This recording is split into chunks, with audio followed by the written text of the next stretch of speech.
সে আমাকে দু চারটা মা বোনের গালি দিয়ে ফোনটা কেটে দিল। আমি বললাম, প্রথমেই বললাম তুমি নিতে পারবে না আমার উত্তর। বড় কষ্ট লাগে। যারা মূর্খ, একটা গায়ের বাচ্চা, সেও জানে আমার জন্যে মুখটা শোভনীয় নয়, গোবরটা শোভনীয় নয়, আমাকে দুধটাই খেতে হবে।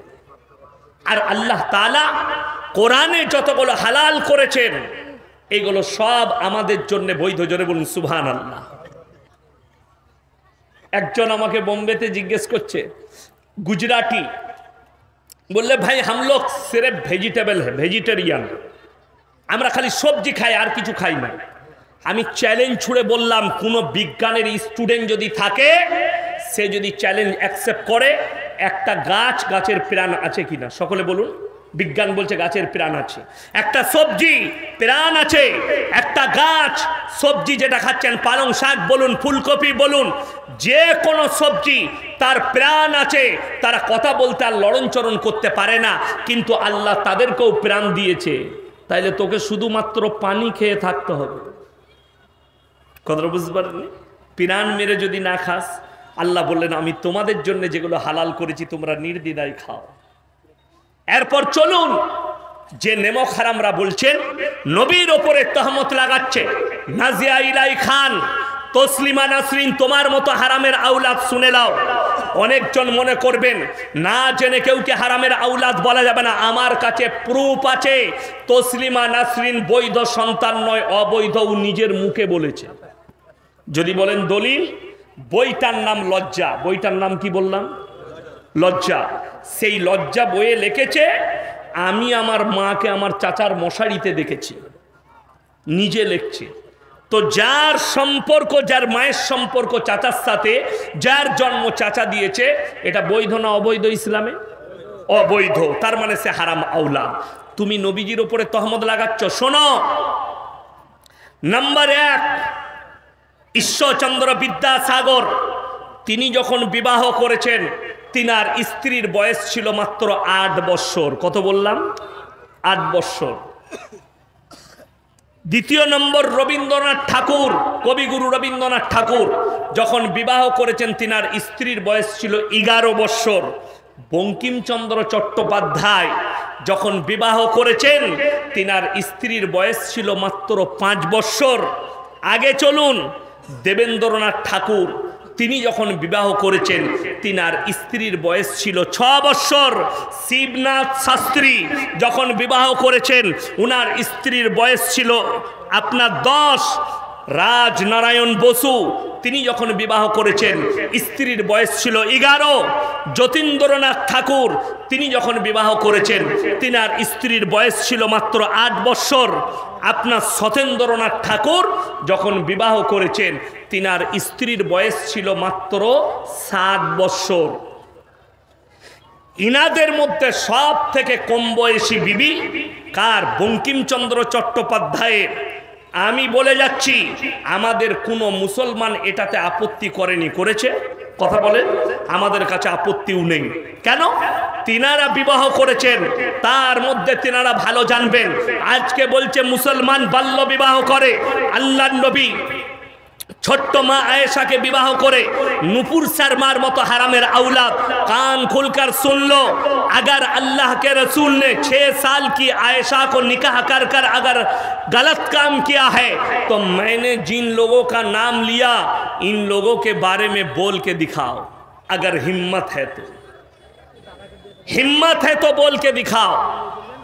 কেন এই কথাগুলো বলতে পারছে? আপনার আমার এই বক্তব্য এই ইউটিউবার ভাইরা ছড়াবে, আমার অমুসলিম ভাইদের কাছে তথ্য যাবে। এই তথ্য যদি ভুল হয়, আমার নম্বর গুগলে পাবেন, ইউটিউব ফেসবুকে পাবেন। আমাকে ফোন করে তথ্য দিবেন যে আপনি ভুল বলেছেন। এই তথ্য আমি যেখান থেকে সেখান থেকে লইনি, আমি প্রমাণ দেব এই তথ্যগুলো সত্য। আর যারা বদনাম দিচ্ছে ইসলামে, ওই জন্য আপনাদেরকে বলছি সকলে দ্বীনি শিক্ষা অর্জন করুন। সকলে জোরে বলুন ইনশাআল্লাহ। কোন মৌলবি বলেছে? আমার আগে 2 জন বক্তব্য দিয়েছেন, একজনাও বলে গেছে। আপনারা আরো জলসা শুনছেন। কোন মৌলবি বলেছে আপনার ছেলেকে হাফিজে কোরআন করুন, মসজিদে ইমামতি করান, আপনার ছেলেকে আলেম করুন? সেই ছেলেটা, সব ছেলেকে আলেম করুন, ডাক্তার করা যাবে না, মাস্টার করা যাবে না, প্রফেসর করা যাবে না। কে বলল? আপনার ছেলেকে নিয়ে আসুন এই মাদ্রাসায়, সাবলি চক মাদ্রাসায় নিয়ে আসুন। বয়স মাত্র 7 বছর, আমাদের হাতে তুলে দেন। ওই ছেলেটার হাফেজ হতে 3 বছর সময় লাগবে। কত বললাম? 3 বছর। 3 বছর 7 আর 3 বয়স কত হলো? 10 বছর। এই হাফিজে কোরআনটাকে ভালো কোনো স্কুলে, কোনো কনভেন্টে দেন, মিশনে দেন। এ ডাক্তার হোক, এ মাস্টার হোক, এ প্রফেসর হোক, ইঞ্জিনিয়ার হোক, এ সব হবে, কিন্তু বেঈমান কাফের তৈরি হবে না। তসলিমা নাসরিনের মা বাবা শিক্ষা দিয়েছে, কিন্তু দ্বীনি শিক্ষা না দেওয়ার কারণে এই হারামের আওলাদ তৈরি হয়েছে। নাজিয়া ইলাই খান এর মা বাবা দেহ ব্যবসা শিখিয়েছে, কিন্তু দ্বীনি শিক্ষা দেয়নি। এদিকে দ্বীনি শিক্ষা দেয়নি।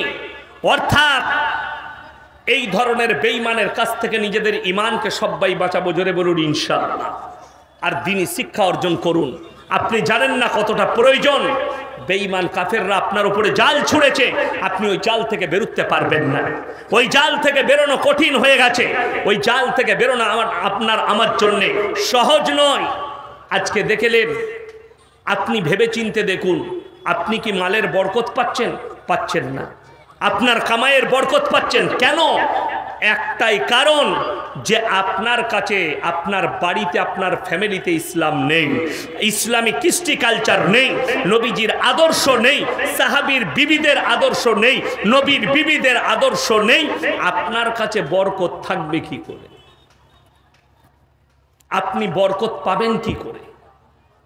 বরকত থাকার জন্যে যারা মনে করছেন মৌলী সাহেব দোয়া করি, নামাজও পড়ি, কিন্তু দোয়া কবুল হয় না, তোমার জানা আছে দোয়া কবুলিয়াতের জন্য হালাল খাবার হচ্ছে শর্ত, তবে দোয়া কবুল হবে। এটা আমার আল্লাহ শর্ত রেখেছেন। 1 নম্বর হালাল খাবার। আজকে বেশিরভাগ ফ্যামিলিতে বেঈমান কাফেররা হারাম রুজি রোজগার ঢুকিয়ে দিয়েছে। যেমন আমার আগে বললেন, মানুষ পেশা করে নিয়েছে বিড়ি বাঁধা, মানুষ ব্যবসা শুরু করেছে হারামের ব্যবসা হালাল মনে করে। মুসলমান আজকে একটা দ্বীনি কালচার করে ইসলাম বিরোধী। দেখুন আজকে জলসাগুলো, আগেকার যুগে আমি দেখেছি ছোটবেলায় যাত্রা পালা হতো, ফাংশন হতো, আর সেখানে বড় মেলা বসতো, ছেলে মেয়ে একসাথে মেলায় অবাধে মিলামিশা করত। আজকে খালি স্টেজটা পাল্টিয়েছে, স্টেজটা হয়েছে জলসা, স্টেজটা হয়েছে দ্বীনি কালচারের, কিন্তু কারবার একই থেকে গেছে। যেখানেই জলসা সেখানেই একটা বড় মেলা দিচ্ছে, যেখানে ছেলে মেয়েরা অবাধে মিলামিশা করছে, অবাধে ঘোরাঘুরি করছে। অথচ কোরআনে আছে ইন্না শাইতানা লিল ইনসানি আদুব্বুম মুবিন, শয়তান হচ্ছে মানুষের প্রকাশ্য দুশমন। আপনার প্রকাশ্যে দুশমন যদি কেউ থাকে, তার নাম হচ্ছে ইবলিস মারদুদ, শয়তান। আপনাকে ধোঁকা দিবে। হাদিসে আছে 2টো মেয়ে, একটা পর নারী আর পর পুরুষ, তারা যদি এক কাছে হয়, 3য় নম্বর যে লোকটা হাজিরি দেয় তার নাম হচ্ছে শয়তান। সে উস্কানি মারে। ব্যভিচারের আপনাকে ইমানদারির সঙ্গে বুঝাচ্ছি, আগুন আর মোম এক কাছে থাকলে মোম গলবে না? গলবে না, গলে যাবে। এই মোমের জন্য একটা কথা মনে পড়ল, আগুন আর মোম এদের সম্পর্ক বহুত গহরা, লাগিয়ে দিলেই গলে যাবে, লাগিয়ে দিলেই গলে যাবে।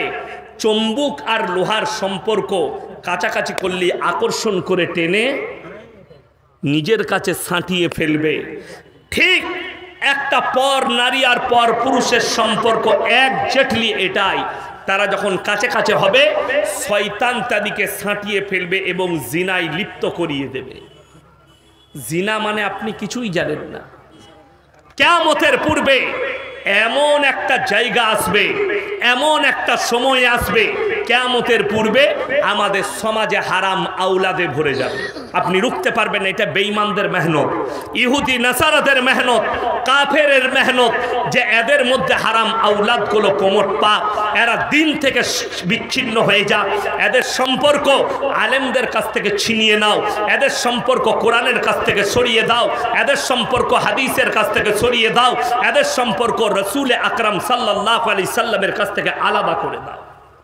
এটা বেঈমান কাফেরদের একটা বড় মেহনত, আর সেই মেহনতে তারা কামিয়াবি লাভ করেছে। আপনি অনুভব করতে পারবেন না তারা কত কামিয়াবি লাভ করেছে।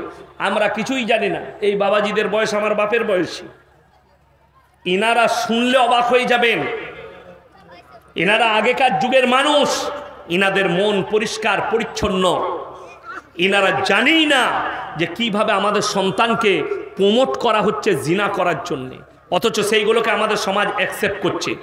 এখানে যদি আমি যুবক দিকে দাঁড় করাই, 100টা মুসলিম যুবকের মধ্যে 70টা যুবক আরবি 12টা মাসের নাম বলতে পারবে না। ঠিক বললাম না ভুল বললাম?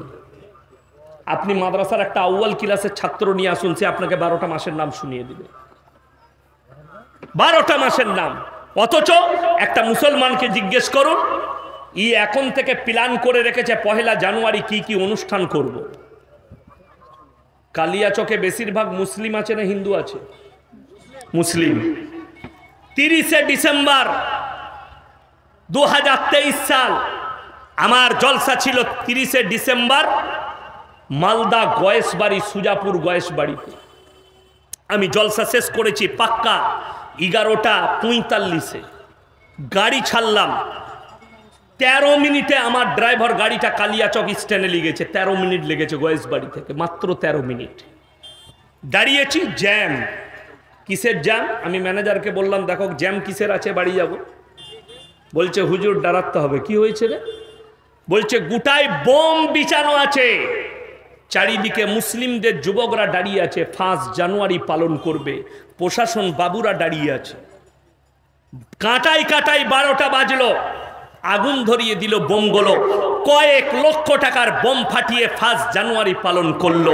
হাইরে মুসলমান, এটা ইহুদি আর নাসারাদের কালচার, খ্রিস্টানদের কালচার। আরে মুসলমান 25 ডিসেম্বর পালন করছো, এটা ইহুদি নাসারাদের কালচার। যদি বলেন মৌলী সাহেব কোথায় মানা আছে, কোরআন খুলেন, আপনি কোরআনের মানে পাবেন না, ওটা তাফসীরে যেতে হবে।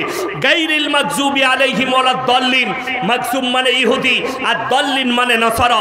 এই দুটো দলই পদভ্রষ্ট, আর এদের যারা অনুসারী হবে তারাও পদভ্রষ্ট হয়ে যাবে। আপনি তাদের অনুসরণ করছেন। শুধু তাই নয়, জিনাটা ঠান্ডা মাথায় তারা কিভাবে আমাদের সন্তানদের মাথায় জিনাটাকে আম করে দিচ্ছে শুনেলেন? তারা নাম দিয়েছে 14ই ফেব্রুয়ারি ভ্যালেন্টাইন ডে, কাজ হচ্ছে জিনা করা। তারা নাম দিয়েছে রোজ ডে, কাজ হচ্ছে জিনা করা। তারা নাম দিয়েছে চকলেট ডে, কাজ হচ্ছে জিনা করা। তারা নাম দিয়েছে কিস ডে, কাজ হচ্ছে জিনা করা। তারা জিনাটাকে আমাদের কাছে আম করে দিয়েছে। আর কিয়ামতের আলামতের মধ্যে একটা আলামত, রাস্তাঘাটে নারী পুরুষ কুকুরের মতো জিনা করতে লাগবে, তখন জানবে কিয়ামত কাছে চলে এসেছে। এই ইমানদার ব্যক্তিরা বাড়ি থেকে তখন বের হতে পারবে না, জিনা আম হয়ে যাবে। বেঈমান কাফেররা সেই ব্যবস্থাই করেছে। আজকে আমি এসছি, আমার পরিচয় যদি ইনারা কেউ জানতে চান, আপনি কে? বর্ধমান জেলা। আমি আমার বাপের নাম বলবো না মায়ের? বাবা। আমি যদি এখানে কেউ কি জিজ্ঞেস করি ইনাকে আপনি কে, ইনি বাপের নাম বলবেন না মায়ের। যদি বাবা মারা যায় তাও বলবে আমি মৃত অমুকের ছেলে, ঠিক কিনা? মৃত অমুকের ছেলে তাও নাম বলবেন। বেঈমান কাফেররা শুনেলেন, আল্লাহ রাব্বুল আলামিন ইনসানের যে পরিচয় ঘটিয়েছেন ওটা বাপের দ্বারা। আপনাদের এখানে ছাগল নেই? ছাগলের বাচ্চা হলে পাঁঠার বাচ্চা বলেন না ছাগলের? ছাগলের। গায়ের বাচ্চা হলে ষাঁড়ের বাচ্চা বলেন না গায়ের? গায়ের বাচ্চা। আল্লাহ জানোয়ারের পরিচয় ঘটিয়েছে মায়ের দ্বারা, আর ইনসানের পরিচয় ঘটিয়েছে বাপের দ্বারা। একটা জানোয়ার মাঠে যাবে, তার সঙ্গে 5টা পাঁঠা মিলামিশা করতে পারে। কার বীর্য থেকে বাচ্চা হয়েছে এটা আল্লাহ ছাড়া কেউ জানে না। একটা গাই মাঠে যাবে, 5টা ষাঁড় মিলামিশা করবে। কার বীর্য থেকে বাচ্চা হয়েছে এটা আমার আল্লাহ ছাড়া পৃথিবীর কেউ জানে না। আমার মুসলমান ভাই, বেঈমান কাফেররা এমন একটা আদর্শ এনে দিয়েছে স্কুল কলেজ ইউনিভার্সিটি এই স্টুডেন্টদের কাছে, শিক্ষিতদের কাছে, সেটার নাম দিয়েছে রিলেশনশিপ, প্রেম, রিলেশনে থাকা। 1 সপ্তাহ আগেকার খবর, একজন দামি ফুটবলার, যদিও আমি তাকে চিনি না, কিন্তু কোনো এক দেশের মারাত্মক দামি ফুটবলার, তার গার্লফ্রেন্ড প্রেগনেন্ট আছেন। তিনি ফটো ছেড়েছে ফেসবুকে, আমি প্রেগনেন্ট। তার ওই বয়ফ্রেন্ড ফুটবলারটা একটা ছেলের নাম ঠিক করে ফেসবুকে পোস্ট করেছে আমার সন্তানের এই নাম রাখবো। তার গার্লফ্রেন্ড দ্বিতীয়বার পোস্ট করছে, এই বাচ্চা তোমার নয়, তোমার সঙ্গে ঝগড়া হওয়ার পরে আমি একটা অন্য ছেলের সঙ্গে মিলামিশা করেছি, বাচ্চাটা তার। জোরে বলুন নাউজুবিল্লাহ। এই আখলাকটাই বিনা বাপে জন্ম নিবে ওই ছেলেটা, তার পরিচয় হবে মায়ের তারা। তাদের মধ্যে আর জানোয়ারের মধ্যে কোনো পার্থক্য নেই। লন্ডন, আমেরিকা, জাপান, জার্মান, উত্তর কোরিয়া, দক্ষিণ কোরিয়া, চাইনা, ব্রাজিল, অস্ট্রেলিয়া, স্পেন, যতগুলো বেঈমান কাফের দেশ আছে তারা তাদের পার্লামেন্টে পাস করিয়ে ফেলেছে। এরপর থেকে কোনো যুবক, কোনো ছেলে যদি বাঁচতে চায় মায়ের পরিচয়েও বাঁচবে, তাদের মধ্যে আর জানোয়ারের মধ্যে কোনো পার্থক্য থাকবে না। আল্লাহর কসম খেয়ে বলছি, কিয়ামতের সকাল পর্যন্ত ইসলাম শরীয়তে এগুলো জায়েজ সন্তান হতে পারে না, এগুলো জারদ সন্তান আর হারাম সন্তানই থাকবে। আজকে শুনেলেন মুসলমানের কাছে সব থেকে বড় বিপদ কি ছুটে এসছে? এই মৌলবিদিকে না মানার কারণে, আলেমদের সংস্পর্শে না থাকার কারণে লোকের বউকে নিয়ে পালিয়ে গিয়ে ঘর করছে। তার আগের স্বামী তাকে তালাক দেয়নি, অথচ বউ নিয়ে পালিয়ে গিয়ে ঘর করছে। হরিশ্চন্দ্রপুরের লোক বর্ধমান টাউনে কাজ করছে, লোকের বউকে নিয়ে পালিয়ে গিয়ে ঘর ভাড়া করে আছে। সে হারামখোর আবার মসজিদে নামাজও পড়তে যাচ্ছে, প্রকাশ্যে জিনা করছে এইভাবে। আমার বর্তমানের লোক মালদা ডিস্ট্রিক্টে লোকের বউকে নিয়ে পালিয়ে এসে ঘর করছে। আম হয়ে গেছে পরকিয়া।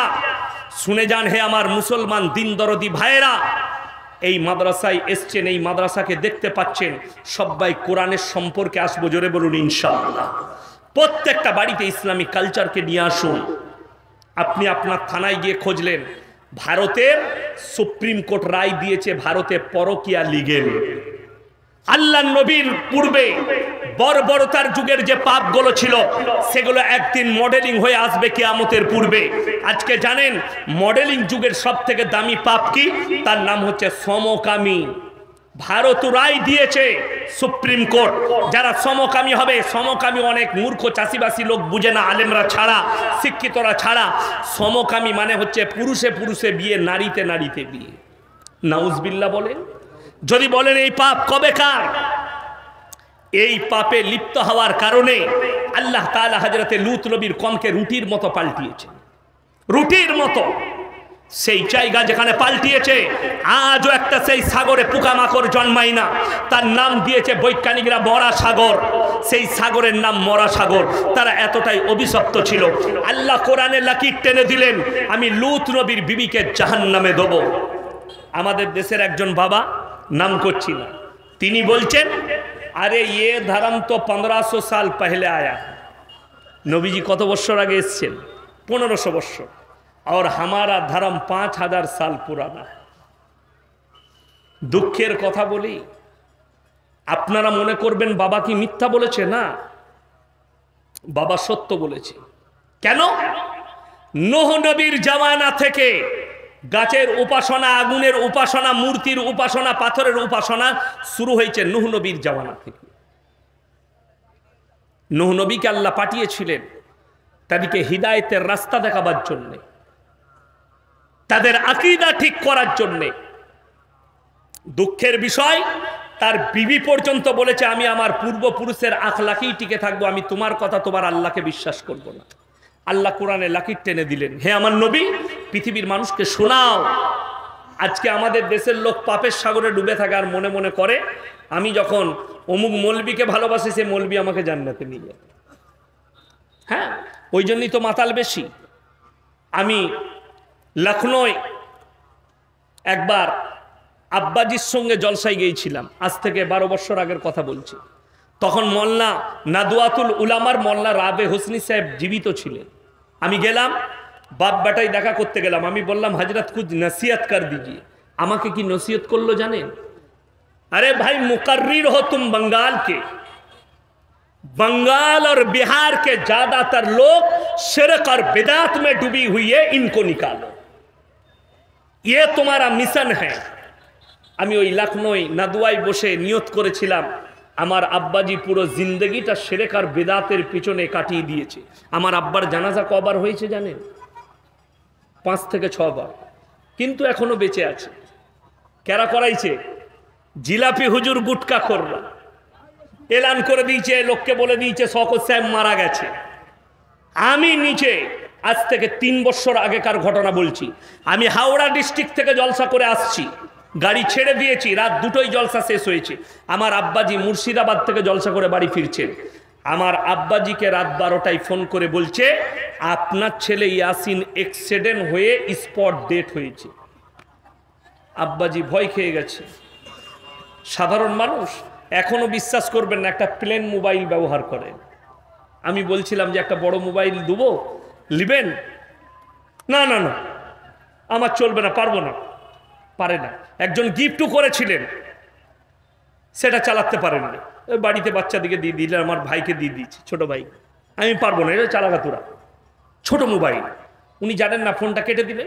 আমার কাছে ফোন এসছে আপনার আব্বা মুর্শিদাবাদ থেকে জলসায় আস্তে আস্তে উনি অ্যাক্সিডেন্ট করে স্পট ডেট করেছে। কিন্তু আমি তো কাঁচা খিলাড়ি নয়, পাকা খিলাড়ি। নম্বরটা আমি সঙ্গে সঙ্গে নোট করলাম, আব্বাজিকে ফোন লাগালাম। ফোনটা তুললেন, ইয়াসিন। আর জি আপনার কাছে ফোন এসছে।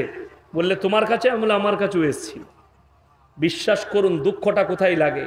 আমি সকালবেলায় গেলাম থানায়, আমার থানায় খুবই ভালোবাসতেন বড়বাবু। আমি বললাম দেখুন তো এটা কার। তো নম্বরটা যখন চেক করলো তখন দেখলাম একজন জিলাপি হুজুরের নম্বর। আমি বললাম স্যার ছেড়ে দেন। 2টো বকাবকি ফোনে করলো। আমি বললাম ইসলামের বদনাম হবে, থুপটা আমাদের গায়েই পড়বে। বড় কষ্টের বিষয়।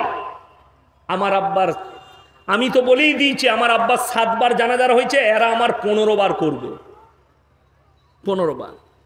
আমি দেখলাম আজকেই আমাকে একজন ভিডিও পাঠিয়েছে কালিয়াচকের, কোনো 3 জন গুটকাখোর মৌলবি, জানি না কি হয়েছে কার সাথে, বলছে যে এই 3 জনকে, ইয়াসিনকে, মুমতাজুল আর একজন কার নাম করলো, এদের 3 জনকে ওপেন চ্যালেঞ্জ দিচ্ছি, যেখানে বসবে এর বাড়িতে গেলেও আমরা যাব।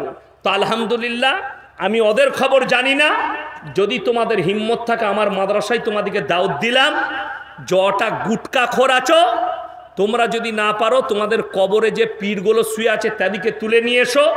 আমার বাড়িতে দেশি মুরগি আছে, পুকুরে দেশি মাছ আছে, ন্যাচারাল খাবার দিয়ে মাছ তৈরি করেছি আমার পুকুরে। 50 কেজি মাছ ছাড়া আছে, রুই আছে, কাতলা আছে, নিরিক আছে। তোমাদেরকে দেশি মাছ দিয়ে ভাত খাওয়াবো। আর তোমাদেরকে যদি হাদিস দিয়ে না ঢাকতে পারি, আমি ইনশাআল্লাহ সমাজের বুকে আর বক্তব্য দেব না। কি চ্যালেঞ্জ দিচ্ছ? শিরক আর বেদাত থেকে মানুষকে তুলো।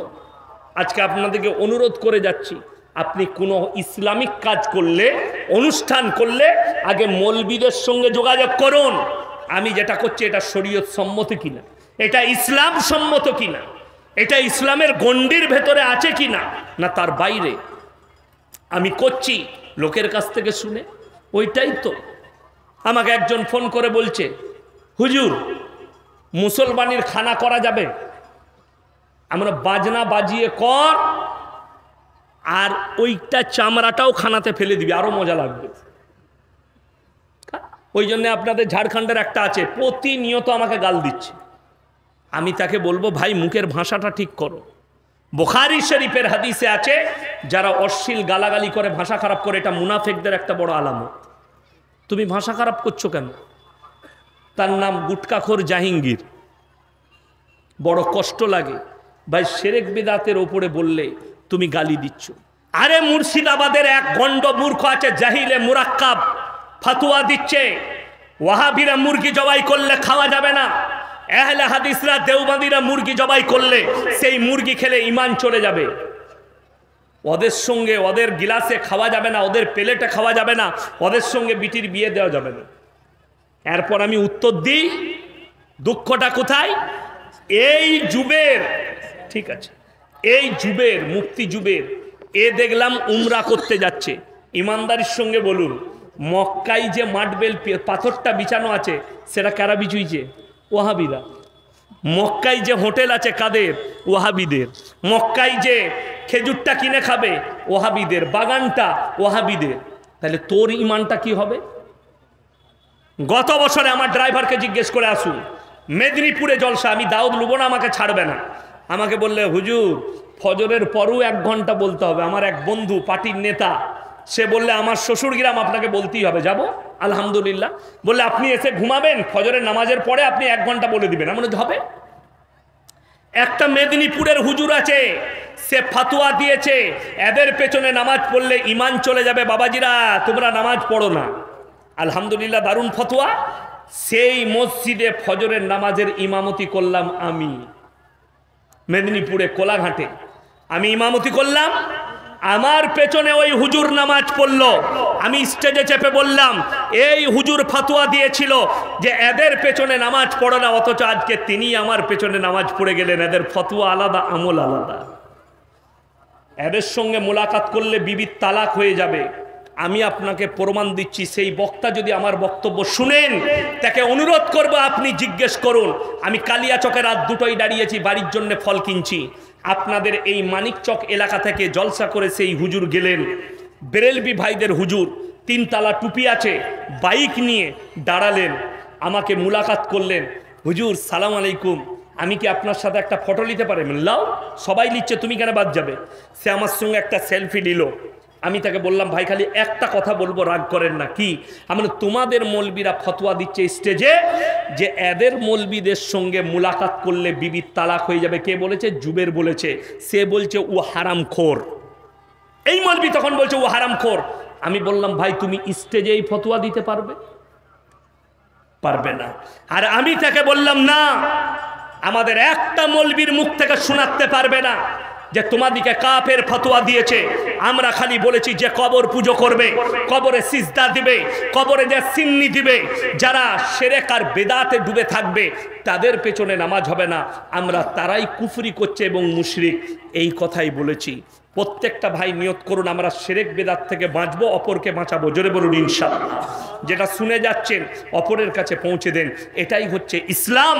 আপনার বাড়ির পাশে, আপনার পরিবারে, আপনার আত্মীয়তে কেউ যদি শিরকে ডুবে থাকে, তাকে বুঝান যে আপনি এটা শিরকে ডুবে আছেন। ওই জন্য অনুরোধ করছি, সবাই আজকে বলুন কোরআনের সাথে সম্পর্ক করবো। হাত তুলে বলুন তো ইনশাআল্লাহ। সকলে জোরে বলুন ইনশাআল্লাহ। আপনার সম্পর্ক হবে কোরআনের সঙ্গে। প্রত্যেকটা ভাই বাড়িতে মোবাইল কিনা বাদ দিয়ে একটা করে মানে কোরআন কিনুন। এই মাদ্রাসা দেখতে পেলেন, আজকে আমি এসছি, তার সন্তান আমাকে বলছিলেন, সেক্রেটারি সাহেব আমাদের বাবাজি, যে এই মাদ্রাসা আপনার আব্বা সর্বপ্রথম জলসা করে গেছে। আমার আব্বাজি, হয়তো আমার আব্বাজিকে অনেক লোক চিনে না, মোবাইলে দেখেছে। আমার আব্বাজি তখন এক যুগে, তখন আমি তালবিলিম, এই এলাকাগুলো বাসে ট্রেনে এসে জলসা করেছে। আজকে তো আমি গাড়ি নিয়ে এসেছি, সেই মানুষ বাসে ট্রেনে জলসা করেছে। তো আমার ভাই, এ মাদ্রাসা বহু পুরানো মাদ্রাসা, এই মাদ্রাসা আমাদের ইজ্জত। আমি বলবো, কোরআনে আছে 3টে লোক যদি তোমাদের কাছে হাত পাতে, তাদের হাতকে ফিরিও না।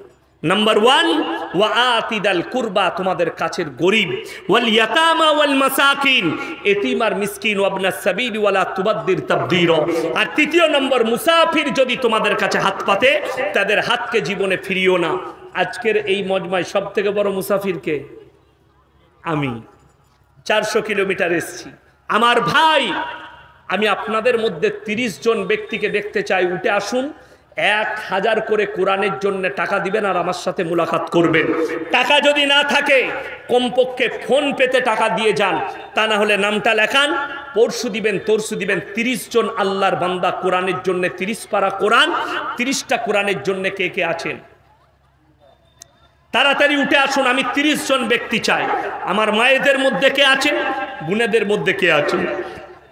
হাদিসে আছে জাকিরা, নবীজি বললেন গচ্ছিত সম্পদ।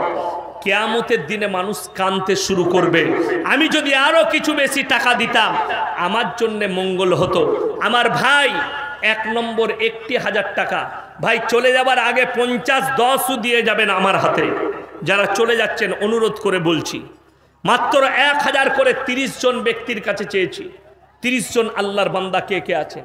মাত্র 1টি করে 1000 টাকা। যদি পয়সা না থাকে, ফোন পের ব্যবস্থা আছে, আপনি ফোন পেতে নম্বরে দিয়ে দেন। যদি কালকে দেন, কালকে দিবেন, 1 মাস পরে দিবেন, আলহামদুলিল্লাহ, 2 মাস পরে দিবেন। কে আছেন? আমার কোন আল্লাহর বান্দা?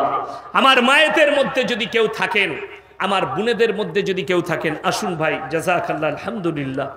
কি নাম বাবু? ওমর ফারুক ভাই, মাশাআল্লাহ, উনি 1000 টাকা দিয়েছেন। আল্লাহ তুমি ওর জানে মালে ইজ্জতে বরকত দাও, আল্লাহ উনার পরিবারকে ভালো রেখো, পূর্বপুরুষকে আল্লাহ জান্নাতি করো। কি নাম বাবু? মোহাম্মদ ইজদান ভাই, মাশাআল্লাহ, আল্লাহ তোমার হায়াতে বরকত দেখ, রুজি রোজগারে আল্লাহ বরকত দেখ। 500 টাকা লিখেলেন তো, এটা কি নাম? মাসিদুর রহমান, 500 টাকা লগত, 500 টাকা বাকি, মাশাআল্লাহ, 3 জন হয়ে গেল। এসো বাবু, কি নাম? ওয়াসিম আখতার, লগত 1000 টাকা, মাশাআল্লাহ, আল্লাহ দানকে কবুল করুক, নেক নিয়তকে আল্লাহ পুরো করুক, কারোবারে আল্লাহ বরকত দেখ, রুজি রোজগার আল্লাহ বরকত দেখ। আমার ভাই 4 জন হয়ে গেছে, 5 নম্বরটা কে আছে? যদি না থাকে, যদি ফোন পেতে দিতে চান, আমার মায়েরা যদি কেউ থাকেন, মায়েদের মধ্যে, বোনেদের মধ্যে আল্লাহর ওয়াস্তে কে আছেন, কোন আল্লাহর বান্দা আছেন? মাত্র একটি করে 1000 টাকা বলেছি, যদি না হয় 500 করে দিয়ে যান। 4 জন ভাই দিয়েছেন, 500 করে দেন।